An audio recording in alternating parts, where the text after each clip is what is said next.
comme vous avez pu le remarquer, je suis enlevée de mon bouchon. Grâce à plusieurs jeunes, je ne finirai pas à la poubelle. J'aurai une autre vie, bien plus jolie et utile.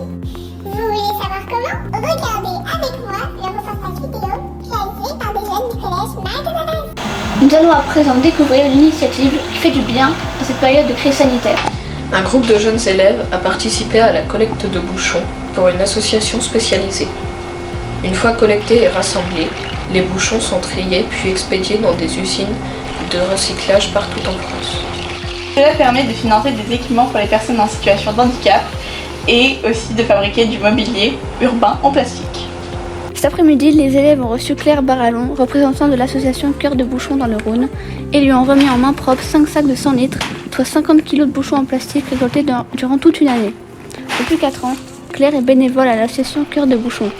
Elle explique pourquoi c'est important de recycler. Un bouchon dans la nature, ça met un temps phénoménal à se désagréger. On parle de ce qu'on appelle le 6e continent, c'est-à-dire dans la mer, un amas de produits, de plastique, alors pas que des plastiques, mais essentiellement du plastique, parce que le plastique c'est quelque chose qui se détruit, qui se désagrège très très difficilement. Le but c'est donc récupérer ces plastiques, les recycler, au même titre que le verre, le plastique ça se recycle très très bien, on a très peu de pertes. Que devient le plastique des bouchons?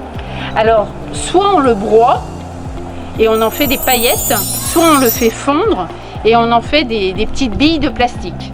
Et après, on le recycle dans des poubelles, dans du mobilier urbain, dans des gaines techniques quand on construit une maison ou un bâtiment, et puis aider les personnes qui sont handicapées. Et vous avez acheté quoi par exemple? On a des participations à l'aménagement intérieur d'une maison, des participations à l'aménagement extérieur pour faire une rampe par exemple pour accéder à la maison, des participations à l'acquisition de fauteuils roulants. Et quelle somme d'argent avez-vous récolté l'an dernier et combien de personnes avez-vous pu aider grâce à ça?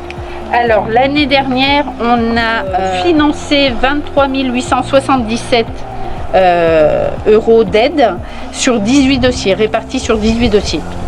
Selon Claire, les bouchons en plastique récoltés à Marie-Thérèse vont être recyclés en France. Le recycleur est français, il se trouve en Bourgogne-Franche-Comté. La volonté c'était de réduire en fait le temps de trajet et d'avoir un recycleur français et non pas étranger. À l'usine ainsi que dans l'association Cœur de Bouchon, ce sont des bénévoles qui font le travail. Toutes les personnes qui font partie de l'association sont bénévoles.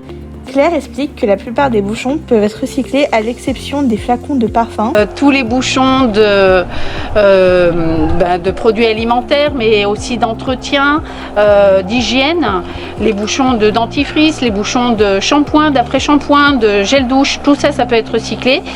Et les seuls qui ne peuvent pas être recyclés en général, ce sont les bouchons de parfum. Parce qu'en général, les constructeurs mettent du métal avec le plastique pour mettre plus de qualité en fait dans le produit. En France, près de 50% des centres de tri ont fermé à cause du confinement. Et cela a eu une conséquence pour l'association.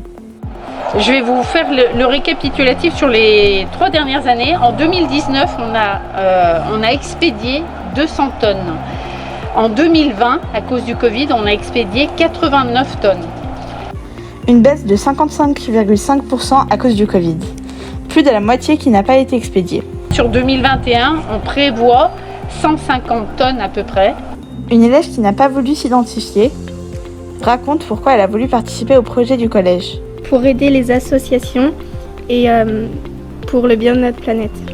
La maman de 2 jeunes filles a converti toute sa famille dans cet esprit de solidarité et depuis qu'elle a su qu'il y avait ce projet au collège, elle a tout de suite mis au travail de collecte.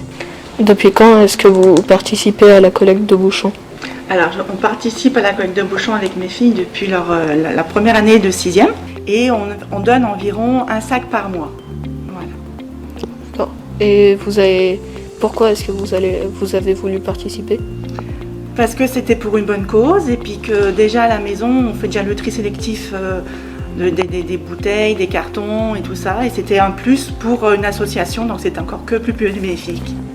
La récolte des bouchons par Maya Cazares fait partie des projets mis en place par le club Éco-Collège qui propose des actions sur le développement durable.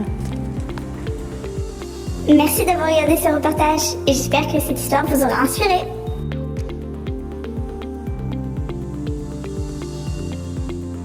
On glisse du joyeux!